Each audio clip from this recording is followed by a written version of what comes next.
What's going on, world? It's yours truly, Mazi Mutafa, Executive Director of Words, Beats, and Life, here with the final installment of the 2021 Alternative Winter Break. As you know, because I'm sure you've been watching all week, we've been working to try to bring you media makers, people that are doing podcasts, publishing books, running radio stations, all kinds of things around media making, because we recognize there's lots of different opportunities for employment and to use your creative muscles in lots of different ways that maybe you haven't been being told about in school. So today, I'm here with one of my good friends coming to us all the way from the West Coast, my good friend Adisa Banjoko. What's going on, Adisa? Yo, peace, Mazi. It's an honor to be on the show. Good to see you. It's been so long since I've seen you, so this will be good enough for a while. You know what I'm saying? But it's good to see you, man. No doubt. So Adisa has done a lot of different things, and we're going to talk a little bit about some of his accomplishments, some of the journeys he's been on, and a lot of it is going to be relevant to you as a young person, because a good portion of his work, at least that I'm aware of, began when he was in high school. So before we get to that, you know, one of my favorite things to do with these interviews is to learn more about the people that I'm talking to. And so in your case, Adisa, I'm really interested in learning more about your family history and how much of it, you know, how far back can you trace your own family roots? So, like, I'm in the process of getting deeper into the process, but I can trace, I think, what's known as my great-great-great-grandmother to a tobacco plantation in Georgetown.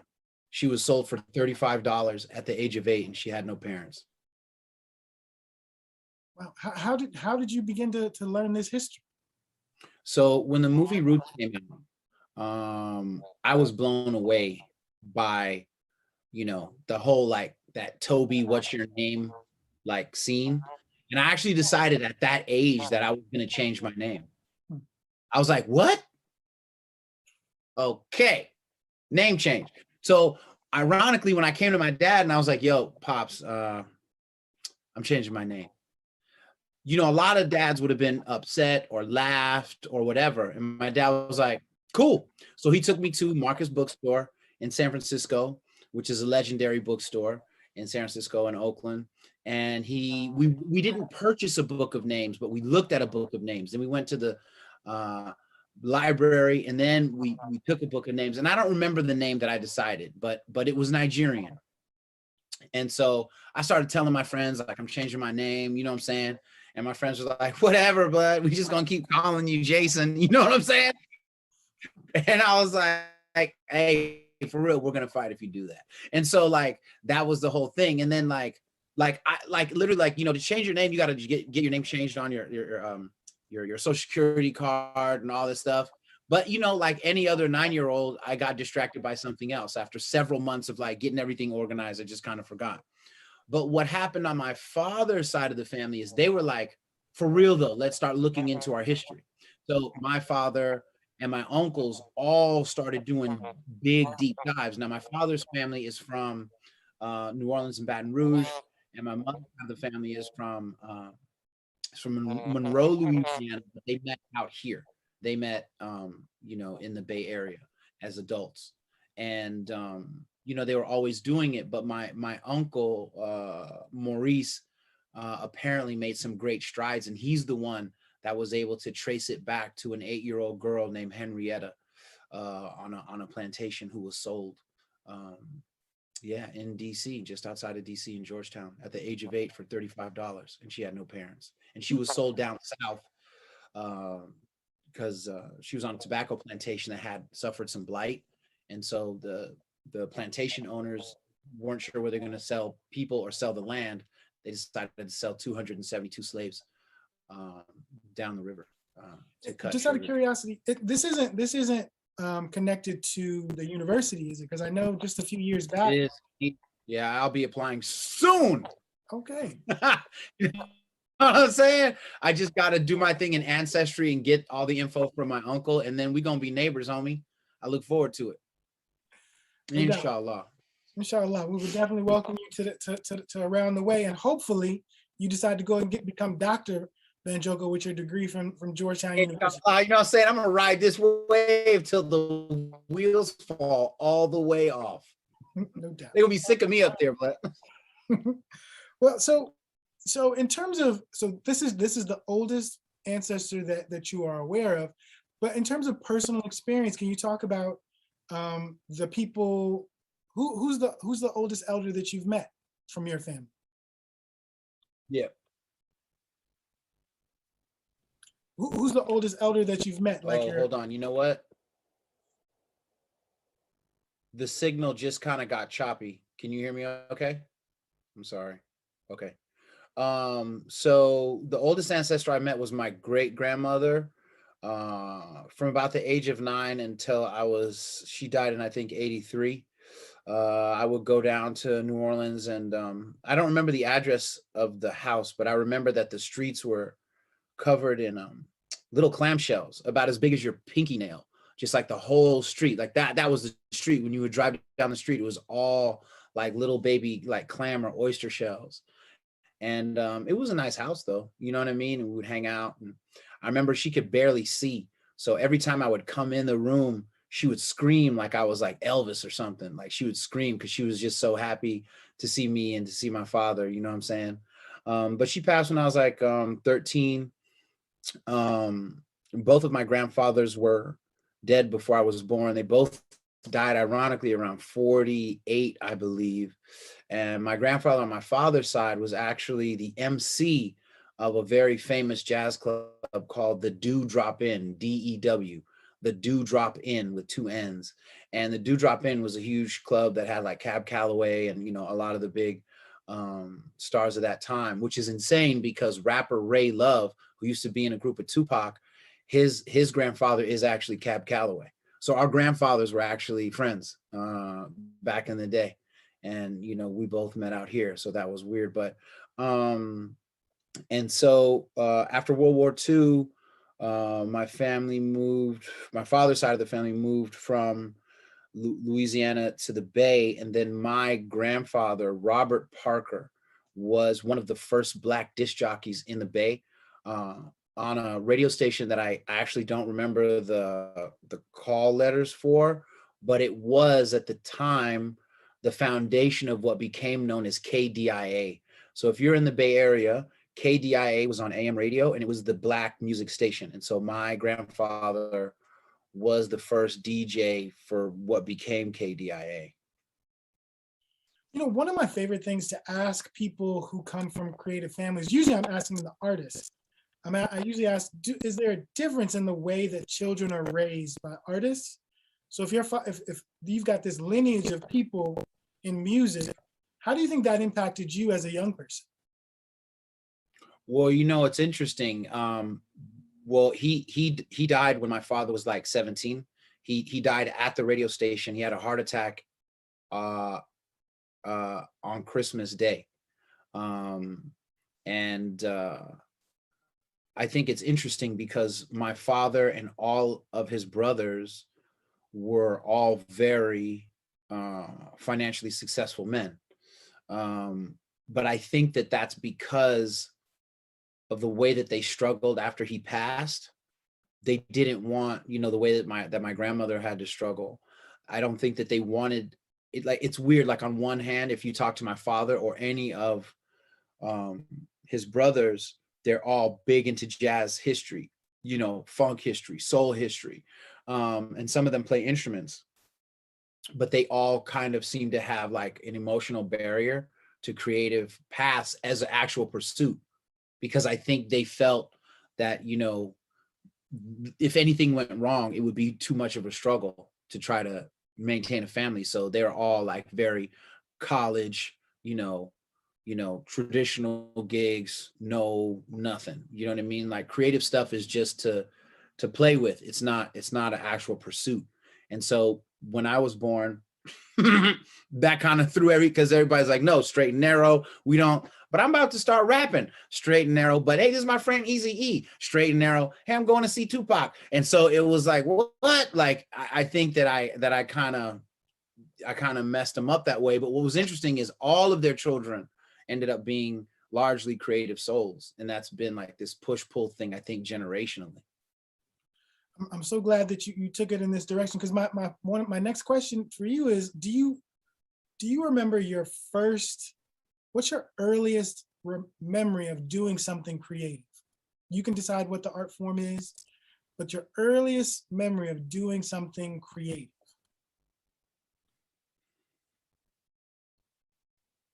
It would have happened around the same time. I probably would have been around. It depends. It depends on how we're defining creative. At 9 years old, how are you defining? You're defining.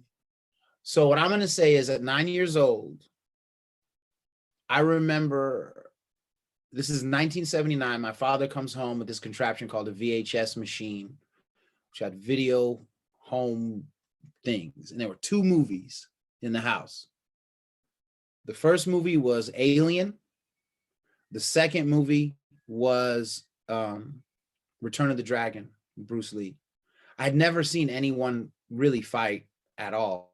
I certainly hadn't seen anybody fight like Bruce Lee fought ever again. But when he took out the nunchucks, I was blown away. So I went downstairs. I saw that there was an old broomstick and some hacksaws and some screws. And I had 3 years before, I went to my cousin's house, my cousin Steve. What's up, Steve? And he had a small chain that was about this long, just a chain link. And it was in his bedroom. And I remember sitting in his room. I was like, hey, Steve, can I have this chain? And he was like, sure. For no reason. I said, can I have this chain? I knew I was going to do something meaningful with that chain. 3 years later, I see this. I sawed off the broomsticks, measured them out, put the screws in, broke the chain apart using a vise and a hammer, reattached them to the screws, and made nunchucks. That was the first creative endeavor that I remember doing. And after that, it would be, even though it probably wouldn't be considered technically creative writing, I had to write an essay on anything that I wanted, and I chose to write on the history of Shaka Zulu. And when I turned it into my teacher, Mr. Silver, who was the greatest teacher I ever had, he said, I don't believe you wrote this. He gave me like a B plus, but he said, I don't believe you wrote it. And at the top. And so I had to get my mom to come and tell him that I had written it. And he was like, if your mom comes and tells me you wrote it, I'll believe you. And she was like, yeah, that's all him. And that was the first time I had a sense that I could be good at a thing.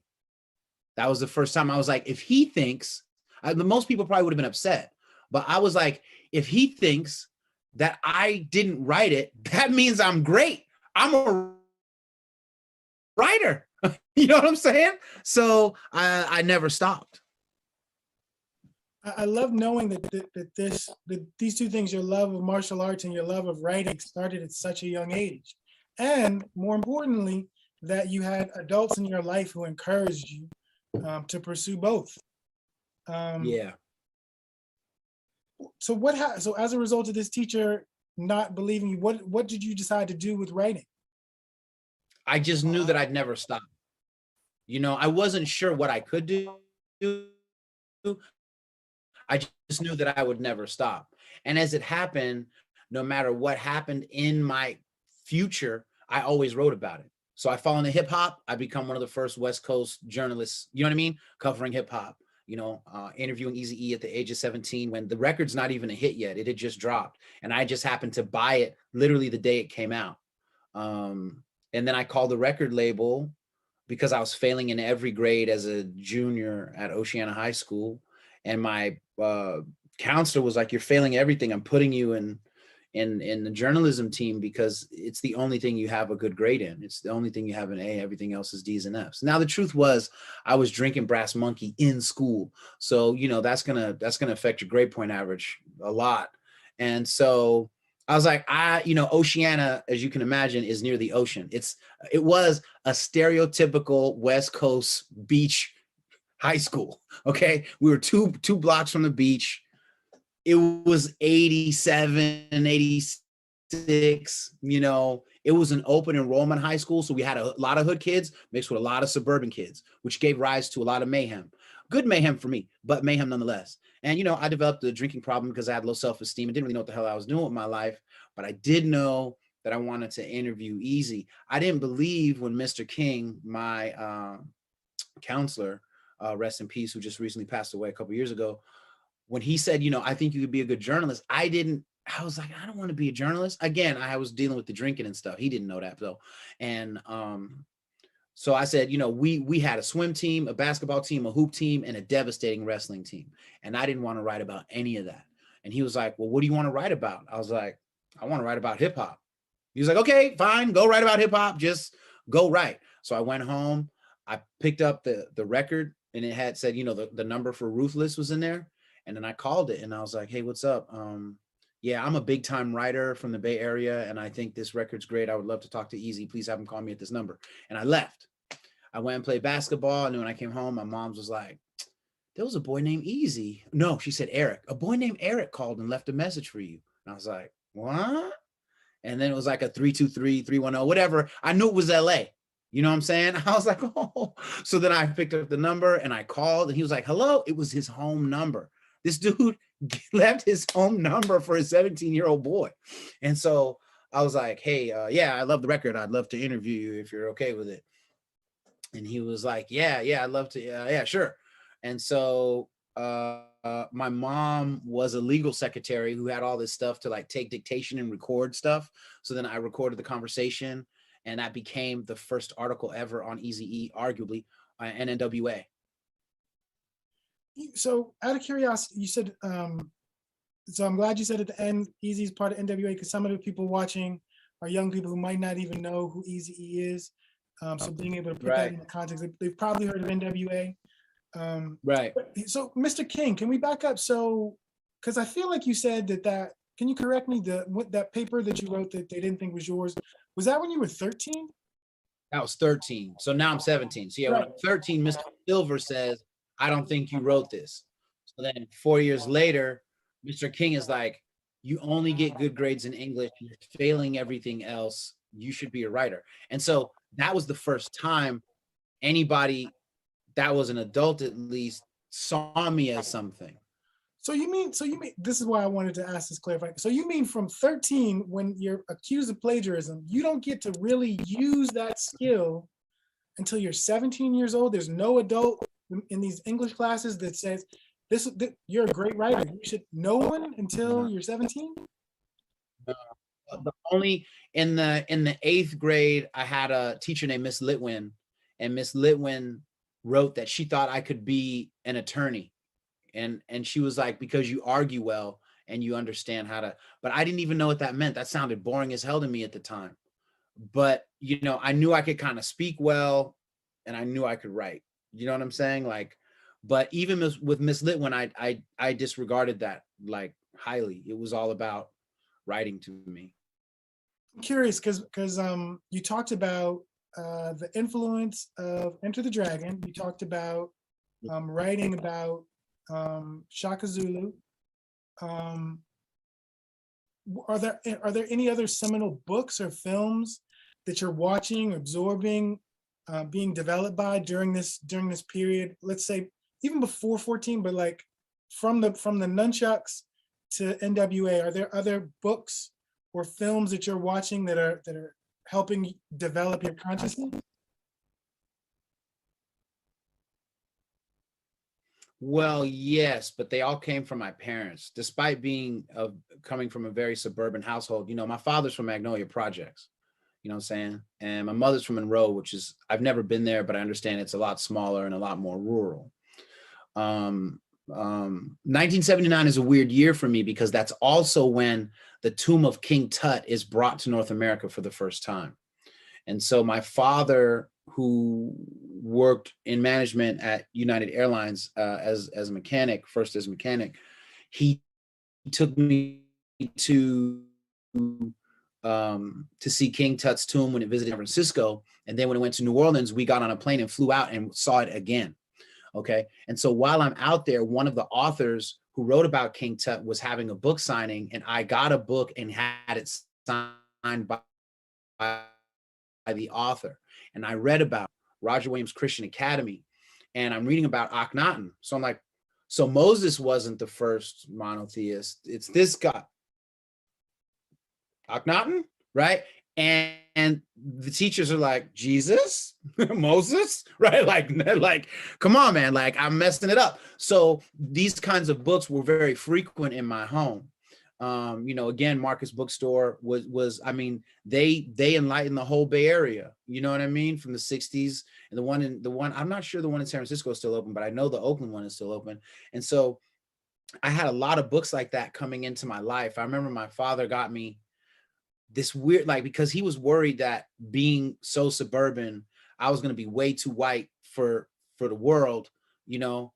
And he got me this crazy book. I'll bet you it's in the house somewhere. It was a small book. It was about a teenager in Harlem who was in gangs. And I had no frame of reference for the hood like that. You know what I'm saying? Like, my grandmothers both lived in hoods. My grandmother, my mother's side, was from Hunters Point, which is super vicious, and Lakeview, super vicious. But anytime I went there, they kept me inside. So I didn't really get to bumble around until I became like a teenager. And even then, not that much. My grandmother on my father's side of the family grew up in the Mission District. In fact, my uncle, the one who traced me to this girl, Henrietta, he threw Carlos Santana's very first show at Mission High School. And so I grew up in this weird thing of like books and whatever, but I remember when my dad was like, all right, read this book. So I'm reading it, and you know, they're talking about projects, and this kid squeals, so they cut him from the corner of his lip to his ear, and it was called like a squealer scar. So I'm in the heavy suburbs, but I know about squealer scar and drug dealing, and you know, but I don't have a real personal frame of reference for it. It's just in the page. And so like Akhenaten, squealer scars, Harriet Tubman, what's that one dude, Beckwith? He used to be like in the colonial times, he was one of the first black like adventure dudes and explorers, you know what I'm saying? And like I had a really eclectic book thing swirling in my head, man. It was very strange. Well, this is exciting to learn, because you know, one of the things that a lot of people take for granted is how people get to where they are. So knowing that you had this kind of extended family that built this cocoon around you where you could visit neighborhoods but still be safe. Live in a suburban neighborhood where your family provided for you and took care of you, but also educated you about a life beyond the life you were living. And then periodically you had teachers who saw something in you and encouraged you. These are all like important things for people who engage young people to consider, that like, I did a teacher training not so long ago, and I literally had a teacher tell me that they see the greatest challenge of building community in a classroom is capitalism, the competition between students. And so the ability for people to see something in you, encourage you, and then even when they didn't necessarily like or agree with the thing you wanted to do, they still said, do it. So you write this article, this interview with Eazy-E. Yeah. Bring you back to 17. So you write this article, this interview with Eazy-E. What happens next? Oh, and that was the school paper, right? That was your school paper. It was called the Oceana Foghorn. Yeah, the Oceana Foghorn. So what happens next is, right before that drops, Eazy calls me one day. Now, let me just be clear. Me and Eazy became hella cool. We're talking like once or twice a week, like easily, probably way more. Okay. So what's up with you? What's up? Oh, for real? Da, da, da. Like, I remember, like, you know, remember, this is before like music videos were new, and I didn't know what he looked like, and he didn't know what I look like, right? So he's talking to me. I remember where I was in the kitchen, where we're talking on the phone, and he's like, I'm like, what are you doing right now? And he's like, oh man, you know, just working on a new song. And I was like, oh, for real? And he was like, you know what, man? I'd be down to shout you out, man. You want, you know what I'm saying? I could put your name in the next rap. And I was like, shut up. He's like, no, I'm serious. He's like, what's your last name? I was like, Parker, Jason Parker. He's like, all right. So he sits for like 3 seconds. He goes, hey man, let me ask you a question. I'm like, what? He's like, how dark are you? I said, what? He goes, how dark are you? Like your skin. I said, I don't know. How dark are you? And he goes, I don't know. I'm kind of medium brown. There was like this weird conversation. He's like, medium brown. I'm like, I mean, I said, I'm kind of caramel, I guess. And he's like, okay. So he's like, he's trying to write this rap. He's like, I'm chilling with my man, Jason Parker. he's a little lighter, but I'm kind of darker. Like, and so that was like the only bar he came up with. And I was like, that doesn't sound good. Was like, yeah. And like, so we were talking. And so one day he's like, hey man, my manager Jerry meant to ask me, like, who do you write for? Do you write for the Chronicle or for the Examiner? Those were the two main newspapers in San Francisco at the time. And at that point, I know the jig is up. I've already interviewed him. I'm working on it in the high school. It's about to be published, but I'm not a journalist by any means. And I'm like, it's over. This dude's gonna fucking hate you. So then I'm like, here's the deal. I'm 17. I write for a high school newspaper, man. You know what I'm saying? I'm failing, and my counselor thought this would be a good idea. And I just love hip hop, man. I just love the song, man. I just don't want y'all to hate me. You know what I'm saying? I understand if you don't like me. And he sat on the phone for about 3 seconds, and then he fell out laughing. And he was like, man, I don't give a fuck. Run this story. No one's writing about us. I was like, for real? He was like, yeah. So then he hooks me up with his PR people. They start sending me pictures of him and other records, and we become cool. We become legit cool, to the point where when JJ Fad dropped, he calls me. Well, first, when NWA does their first show, they do it for a Martin Luther King like Day show. Imagine NWA is doing a Martin Luther King Day show in a city called San Leandro, which is just outside of Oakland, at a roller rink where everybody used to get clapped. And he's like, yo, I'm coming up. Do you want to come to the show? I'm like, yeah. And he's like, okay, I'm gonna put your name on the list. And I remember when he came, he stayed at the Easy 8 Motel, and he thought that was hilarious, that he was staying at the Easy 8 because he's Easy E. So I'm like, all right, word. He's like, everybody's coming up except Cube. And I was like, that really made me sad because I wanted to meet Ice Cube. And I was like, well, how come Cube isn't coming? And he said, well, you know, the record just dropped and Ice Cube's dad doesn't think that this is going to work. And he's at school at Arizona State, so he can't go. And I was like, I couldn't believe that a rapper's dad wouldn't let him tour. Like, that was, you know what I mean? We're talking about Dope Man. You know what I'm saying? So I go to the show with 2 of my homies, and I look like Urkel on crack. I'm so small. I'm so small. And so I get out, I go to the door, and I said, well, what do I do? And he goes, well, he goes, don't get in line, go to the front and tell him you're on the list. I have never done anything like this. I've been to the Fresh Fest. I've been to the Raising Hell tour. You know what I mean? But I've never been to like a club show. You know what I'm saying? And this is in a roller rink where people absolutely get clapped. You know what I'm saying? And violence pops. And so I go to the front of the line and like, hey, what's up, little nigga? Get your punk ass to the back, fool. You know, that type of shit, right? So I'm trying to act like I'm hard. I got one black friend, one white friend. Both of us, all of us weigh almost 100 pounds, and together. And so, oh, fuck you guys. Hold on, I'm on the list. So I don't. So then I'm like, yo, Jason Parker, +2, and the guy's like, I don't see it. So at the time, I had one of the fresh New York starters, right? So these dudes are in the line, they're like, if that nigga ain't on the list, we're gonna take your starter, nigga. You know what I'm saying? So I'm like, damn, I'm gonna get jacked. This is bad.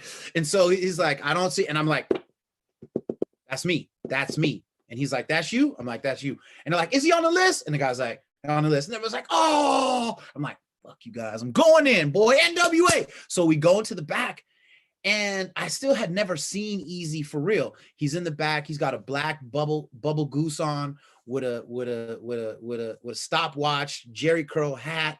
And I'm like, Easy? He's like, hey man, what's up? So we start kicking it. Dre walks up. I'm 17, hanging out with NWA backstage. And like, it was just crazy, man. We stayed cool. When JJ Fad dropped, he's like, yo, I got a new girl group, man. You want to go to the show? So it's like, I'm backstage with, it's me, Brother Marquise from the 2 Live crew, EPMD, JJ Fad. I mean, I'm a kid, bro. I shouldn't have been around none of that, but it was great. And I'm glad I was. So I love the fact that you're a great storyteller in addition to an amazing writer. So, so what happened? So, okay, so now you're friends with your first set of musicians. Yeah. had this kind of experience that might be, it's different than the suburban experience you've grown up in, you know, like, and so what happens, and not like immediately next, but how does this Yeah. experience create the next set of Turn experiences? into real writing, turn into real writing. So two things happen. One is during that time, you know, Public Enemy, KRS-One, Poor Righteous Teachers, X-Clan, the rapper Paris, all influencing, you know, a pro-Black movement across the country, you know, and, you know, with the Panthers coming from the Bay, you know, it's a big deal. I started rapping, and I was in a rap group, and I met one of the early women Panthers named Kilu Nyasha, rest in peace. And she became my personal mentor. She was doing classes out of her apartment. She was in a wheelchair. And she got into the wheelchair. A lot of people don't know how she got into the wheelchair, but she actually hurt herself doing martial arts. She never told me what happened, but she did something that really harmed her back, and she had to be in a wheelchair for the rest of her life. And she had the most beautiful skin and face, and she was so wise and courageous. And so she becomes my mentor. She saw me rapping on SF State campus, came up to me asking me about some lyrics I'd said about Malcolm, and we just clicked, and she became like my de facto grandmother. At those meetings was a man named Bobby McCall, who's still alive. Shout out to Bobby. And Bobby McCall is Money B's dad from Digital Underground. So he's like, yo, can I be the manager of your rap group? So I'm like, yeah. So he manages me and my group. There's about 8 of us because half of the group is rappers and DJs. The other half are martial artists. So we had martial arts on stage, capoeira, eskrima, stick fighting. Shit was weird, but we were killing it. We really were. For our time, we were absolutely killing shit. And so Bobby says, yo, some of the old Panthers are going to create a new publication called The Commemorator. Would you like to write for The Commemorator? So I was like, yeah. He was like, what do you want to write? I was like, I want to write about hip hop. So I wrote these horrible essays. I'm actually glad most of them have never been seen by human eyes. Horrible essays about hip hop and politics. And that was the beginning of it. And that was called the Bishop's Baseline. And I would do lists of what was hot, you know, interviews with different rappers. I did a short interview with Tupac after he got beat up by the police originally, because he and I were already friends at that time. And then one day I go to see the guy that I rap with, who his name at the time was 12 Gauge, but he went on to be known as AK Black. And he was one of the first like spoken word poets and like pro-Black and actually ecology rappers rapping about the environment ever, okay, especially in the Bay. But he was like, Chuck D is coming to speak. Now I'm 19 years old. I am a dropout. I dropped out of high school, and I have a GED, but it's not too impressive to my parents or anybody that knows me. And so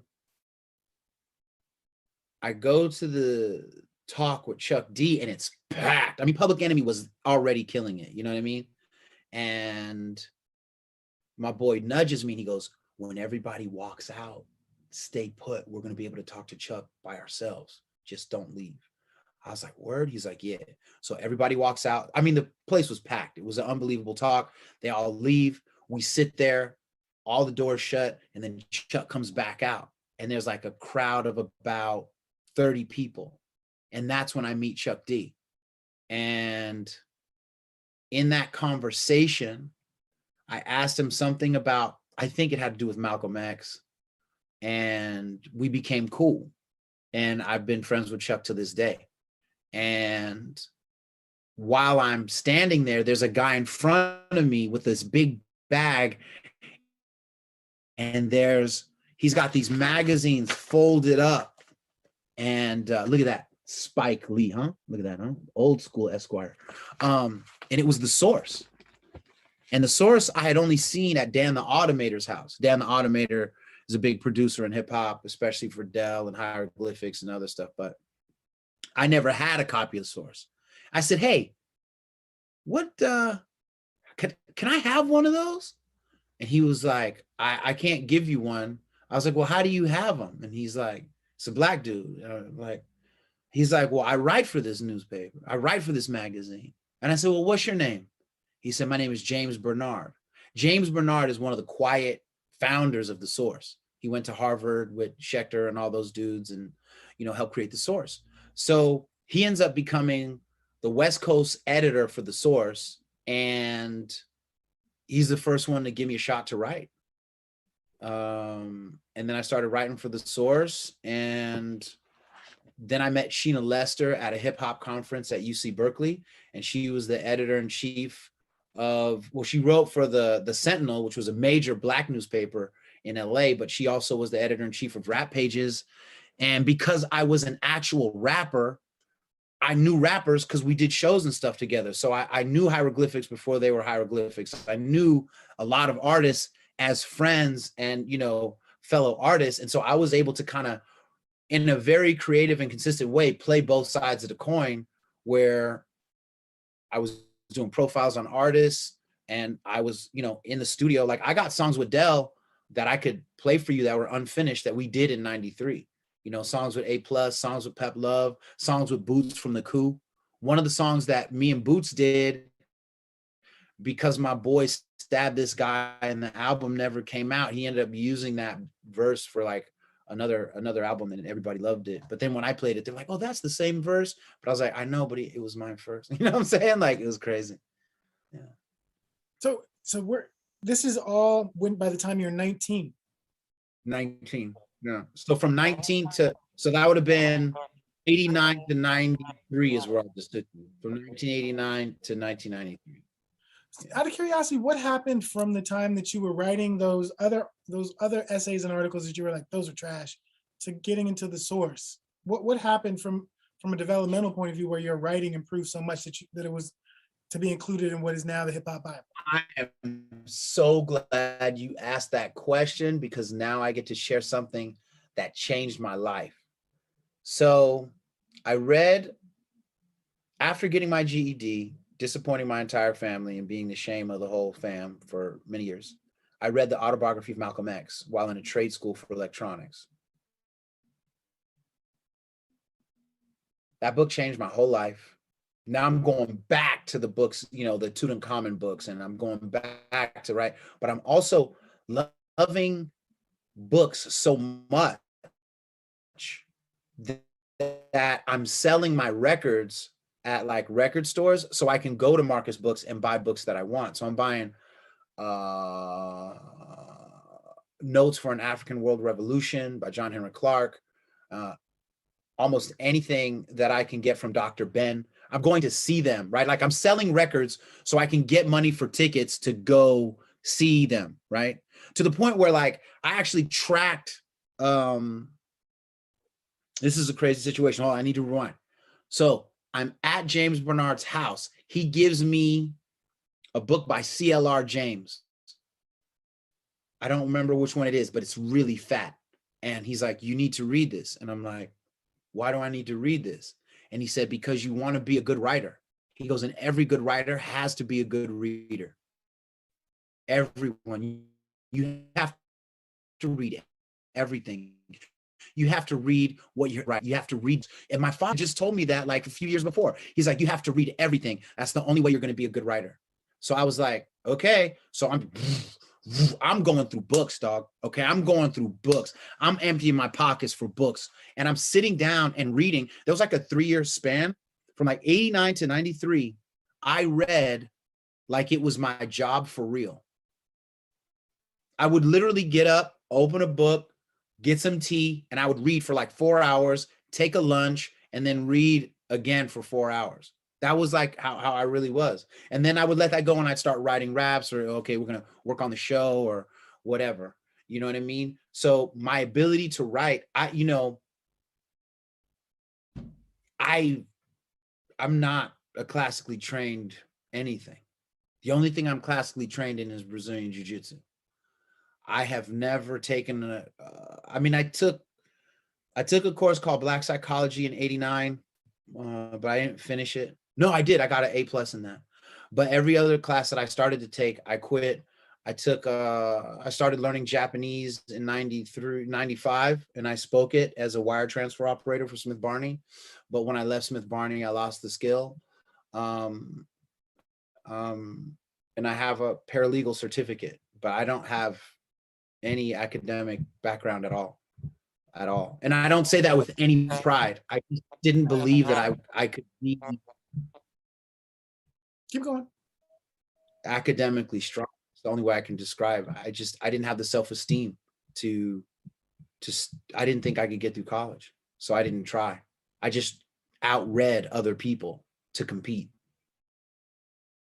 I mean, I think this is a great point. To be honest, when I was asking you earlier about books that were important, I was expecting you to say the autobiography back then, because almost everybody I interviewed last year as a part of this series, probably if there were 7 people, 6 of them said that was a seminal book. So it feels like I need to have just a conversation with people about who've read the book, about its impact on their lives.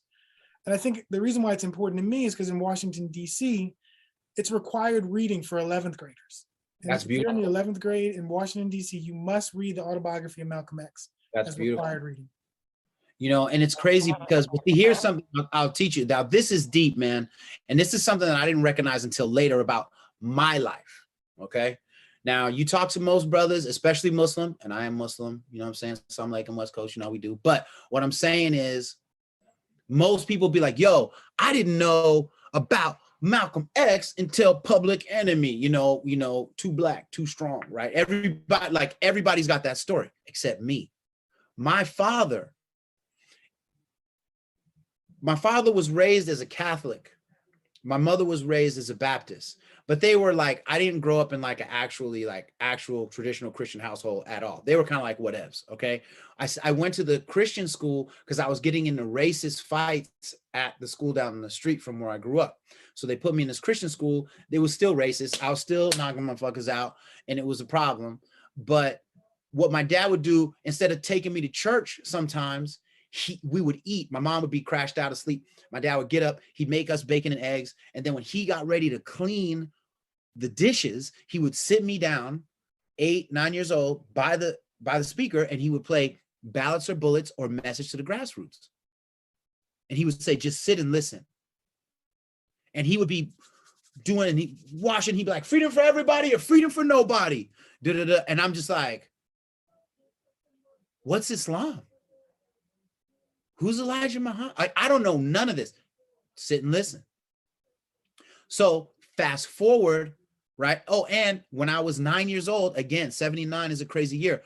My father, because he works for the airlines, we go visit my uncle, the one who figured out all this stuff in Spain, who was doing some work in Spain. And my parents take me to the Alhambra. So we're going through the Alhambra, which is this amazing thing that the Moors built. And we're following the tour, and the tour starts to walk off. And my dad's like, come here. And he goes, you see all of this? And I'm like, yeah. He says, black men and women built this, son. You need to understand that. So he takes me away from the tour. We're walking through the fountains. He's like, black men and women built this. Next day, we go to the castle of King Ferdinand, and we get to the very top. And I'm looking across the Iberian Peninsula at what is probably would have been Morocco. And he picks me up and he holds me and he says, that's home. Changed my life, bro. You know, so like I didn't have like, oh, I grew up with no knowledge of self and all this shit. Like, no, man, my father was a Catholic teaching me about Islam, teaching me about the Moors. How could I do anything other than change my name, convert to Islam, and love black children and teach the incarcerated kids what I can? Like, if he did that and I became anything else, I mean, like, wouldn't I have betrayed everything he brought me to? It's powerful. It's powerful. And so after this time writing at the source, I mean, at what point do you get to a place where you start to publish books of your own? So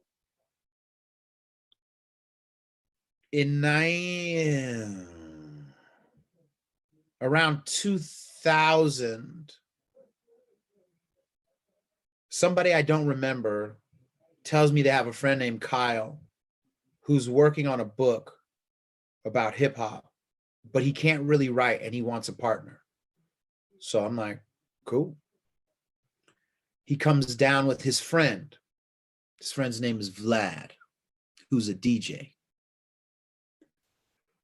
First thing I remember about meeting Vlad and Kyle is I was taking a shower. I came out and I'm like, hey, what's up, y'all? And Vlad's like, what's up, man? You have a really big booger hanging out of your nose. I was like, what? I just got out of the shower. Sorry, y'all. I'm like, hey, what's up? So we're standing out in front of my parking lot. And Kyle's like, yeah, this is my friend Vlad. And we're going to do a book called Chicken Soup for the Hip Hop Soul. My dad created Chicken Soup for the Soul, but I don't like the books that they do. And I want to do one on hip hop, but I'm not really a writer, but I know good stories. And I know you're a good writer because so-and-so told me, because I didn't know Vlad at all or Kyle. And so we decided we're going to do Chicken Soup for the Hip Hop Soul. I still have the first 30 stories, right? You had to turn them in batches of 30. I had stories from Gangstar, stories from KRS-One, stories from Run DMC, stories from Chuck D, stories from, remember Shorty No Mas, down with De La Soul? Had stories from Shorty No Mas, like crazy stories. But here's the deal. Mark Victor Hansen, who was the partner with Jack Canfield, at the time I didn't know, was very hard right. He did not like the idea of hip hop, Chicken Soup for the Hip Hop Soul, and he killed the book. He killed the book. I'm devastated by this. And I said, what am I going to do? And the way the whole thing worked, I couldn't even publish the stories we had because they technically belonged to Chicken Soup for the Soul Incorporated. I was devastated. I mean, this was like kicking me in the nuts of my soul. You know what I'm saying? Like I had no sense of what I was going to do. And my ex-wife, who was my wife then, was like, you should just write a book on your own. You can write. And so I wrote my first book called Lyrical Swords, Volume 1, Hip Hop and Pop. It was a small book. It wasn't like it flew off the shelves. Very few people have it. And but it did okay. You know what I mean? And it got my name out there. And then a few years later, I did Lyrical Swords Volume 2, West Side Rebellion, which was a much bigger, fuller book, more well thought out. It's probably one of the first books, probably the first book that fuses hip hop and chess at all. I had interviews with RZA and GZA in there. I had interviews with Maurice Ashley, the first Black Grandmaster. I was talking about certain social things, but you know, at that time, I think I was also, as a Muslim, I was doing work in some of the prisons, like volunteering at Folsom and San Quentin and Vacaville and stuff like that. And I was kind of writing about that in that book. And then the last book I wrote was called Bobby Bruce in the Bronx, The Secrets of Hip Hop Chess, which was the formal integration of hip hop chess and martial arts and how you could use these things to promote unity and strategy and nonviolence. And a lot of that had to do with the fact that I felt like I had done as much as I could do with Islam, not what Islam could do for the world, but what I could do with Islam. And I was like, I'm meeting too many kids that aren't Muslim. They're not going to convert. I don't need them to convert. And there's a way to pass on ideas without a dogma. How can I give kids an idea of how to be great, how to be strong, and how to be strategic without a dogma? And that came through hip hop, chess, and martial arts. And so that's really how that book was made possible. Adisa, is it after the second book that you become a co-founder of the Hip Hop Chess Federation? Yeah. So I mean, like basically what happens is me and this dude named Leo Liberon, who was a beast ass graffiti writer known as Blast One, Filipino, my G. Me and him put together Hip Hop Chess Federation. I think we came up with the idea around 2005. We did our first event around 2006. I don't think the world really knows we exist until the middle of 2007. And it's then that I meet RZA. I had known GZA before. Like I knew GZA when he was on Cold Chillin'. before Wu-Tang Clan existed. So me and Jizza were always tight, but I never met RZA, and we clicked instantly. I met RZA partly because of Sway Tech and DJ Revolution, but more Sway and Tech. We just clicked immediately, and we started doing our initial events, and they blew big. We had funding by Ubisoft and some other things, but that didn't last because then the economy tanked and people didn't understand what we were doing. And I was winging it, so, it took a while. But I mean, ultimately, we won. If you talk to people now, it makes sense to them that hip hop, chess, and martial arts are connected. But when I was doing it, like when I first met you, you were the only other person I knew who saw that. Like really, nobody else saw it. You were the only one. Alhamdulillah. So I asked this question in part because we've set a pretty good context, like the family, the lineage, the influences, the opportunities, the kinds of support.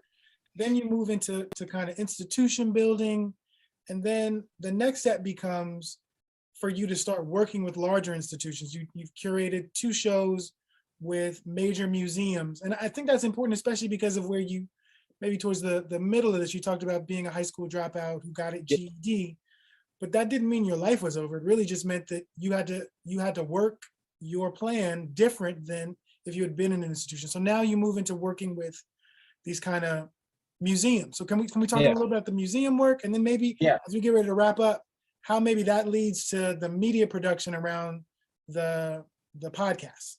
Yeah. So what happens is, I ended up getting, now you got to understand, like, chess is supremely white, super white, loves its whiteness. Mainstream American chess culture loves its whiteness. Like they cherish it on the inside. And anybody who tells you different is a liar. Okay. Now, somehow I'm able to take HHCF from a Hip Hop Chess Federation, to we would like to do a cover story on you for Chess Life. A cover story on me? I suck at this game, but okay, let's do it. So, I end up being on the cover. Okay, it was written by Eric Arnold. Shout out to Eric Arnold. And a week or 2 after it drops, I remember I was teaching jiu-jitsu, and a phone call comes through from Jennifer Shahadi, who's an amazing champion in chess and an amazing author of chess. And she really, really helps women and all minorities grow in the art of chess and in the understanding of chess history. She says, hey, I'm working with some people at the World Chess Hall of Fame. One of them is named Susan Barrett, and the director would like to speak with you about possibly doing an exhibit at the World Chess Hall of Fame. I remember where I was in the parking lot. You know what I'm saying? And I'm like, okay. So she's like, hi, my name is Susan. I'd really like to get you out here. You know, we'd like to do an exhibit. Would you be open to talking with us? And I'm like, this shit is a joke. Sure. Yeah, I'd love to talk with you. Let me know, because I don't take it seriously. You know what I'm saying? Get off the phone. A few weeks later, it's Susan. I said I was going to call. We'd like you to come out to St. Louis, blah, blah. I'm like, she's like, are you willing to come out? And I was like, sure, I'm willing to come out, but I want you to fly my boy out too, because I don't trust any of this shit. So I call Mike Realm. I'm like, Mike, man. Now, Mike Realm is a murderous battle DJ from the Bay. Super respected, same era as like Mixmaster Mike, DJ Cuber. Mixmaster Mike used to live down the street from me. I watched Mixmaster Mike leave messages for MCA while scratching. Like I saw that shit, like sitting on his bed. So like, I knew him since, because he was a dropout too. He went to Thornton. Thornton was where all the people who weren't going to graduate went. So anyway, shout out to Mixmaster Mike. And I'm like, Mike Brown, bro, you want to go to fucking St. Louis? What's up? He's like, yeah, let's go to St. Louis. I'm like, the thing is, I trust me, but there's going to be too many people. I don't know what the fuck's going on. All I want you to do is sit next to me and tell me if it looks like whatever the fuck I think it looks like. He's like, all right, cool. Well, come to find out, the World Chess Hall of Fame is funded by a billionaire named Rex Sinkfeld. He was an adopted, self-made billionaire. Okay. So we fly in St. Louis, boy. We at the Chase Park Plaza, high, skyrise, chandeliers in my bedroom. You understand what I'm talking about? Like cars pull up. We got drivers. You know what I'm saying? Not used to any of this. We walk in, so that they're like, oh, it's a bunch of middle-aged white women. And they're like, oh, we really want to talk to you about hip hop and chess. I'm seeing chessboards that Ben Franklin used to play on. You understand what I'm talking about? I'm seeing crazy shit. And I'm like, this is another level. So they're like, what can you tell us about hip hop and chess? And I just like download the game onto them. And you can see they're like, yeah, we didn't know any of this. And so I'm like, all right, word. So like, okay, we want to do it. Will you be our guest curator? I'm like, word. So I go ahead and me and Mike put this thing together. By the time it's done, Mike Brown has just been murdered. When we land, there's helicopters in the sky and it's bad. And I remember RZA and I were staying at this hotel called the Cheshire because Susan didn't want us near the Chase Park because there was too much weird stuff happening.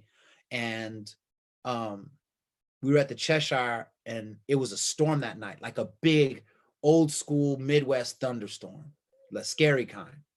And so he comes to his room and he's like, yo, what's up?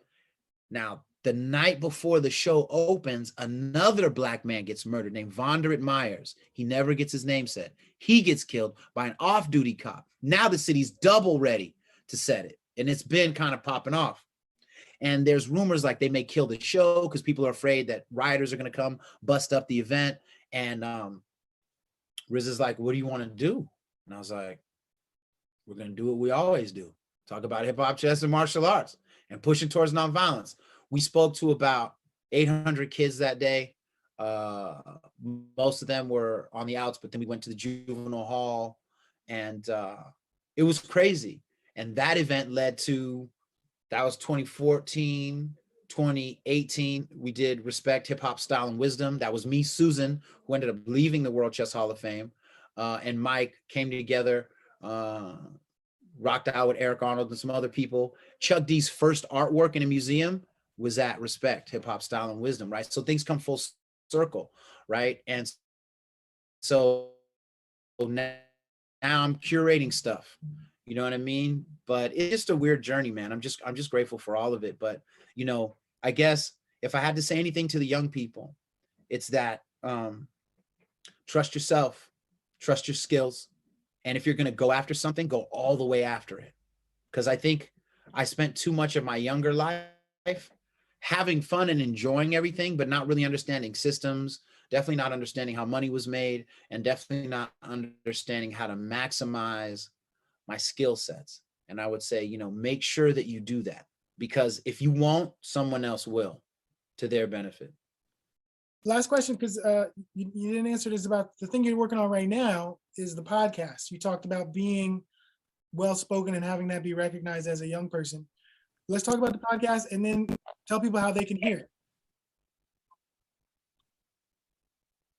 Cool. So for years, I had Bishop Chronicles as a podcast. I think we started this thing in almost 2008 or something. Me and Mike Realm, my producer at Mike Realm, RELM, is amazing. He's a video remix DJ and he's a pioneer remix DJ. So before a lot of the stuff you saw on YouTube, he was the guy doing that for the Blue Man Group, for Tony Hawk, all kind of stuff. Me and him always vibe out. We do this thing on hip hop and politics and whatnot. Then it kind of fades over into kind of like deeper conversations about hip hop. And then this year, I decided that I wanted to stop talking about hip hop and that I wanted to start talking about Stoic philosophy. And actually, a lot of it has to do with the pandemic. Like, no matter who I talk to, no matter what we talk about, at some point we talk about how are we getting through these crazy times. And for me, Stoic philosophy and Sufism, like the works of Al-Haddad and Al-Ghazali, mirrored a lot of the Sufi idea. I mean, a lot of the Stoic ideas that I was seeing. And so I really dove in with both feet. And so I've pivoted all the way away from hip hop to talk about mental resilience and the art of not quitting, right? So whatever you do, my podcast will help you get strategies to see whatever you're trying to achieve through to the end. And it's doing good. I didn't think that was the smartest idea for me. But Bishop Chronicles is on iTunes and Spotify. You can check it out, and I hope that you enjoy it. Adisa, that hour just flew past. I want to thank you, brother, for making time for this conversation, Thank you. sharing the stories of your life, the journey that has a whole lot of ups, and that while you were going up, you had a family and a community that supported your development. I'm really proud to know you and grateful for your time.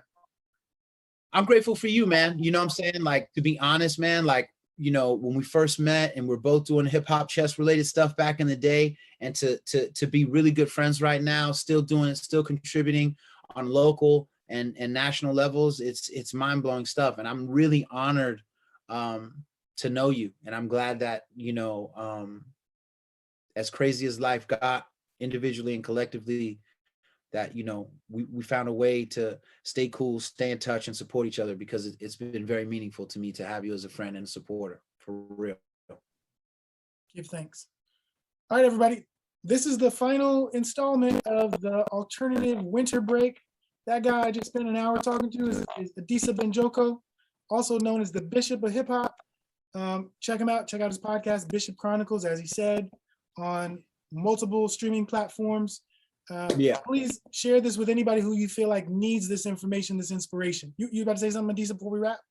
Please follow me at Bishop Chronicles on Instagram. You can see a lot of the stuff that I talk about in my feed, but I put a lot of other extra stuff in the stories, and I appreciate you all for checking it out. No doubt. All right, y'all. Check you in the spring. Next up is going to be the alternative spring break. Peace.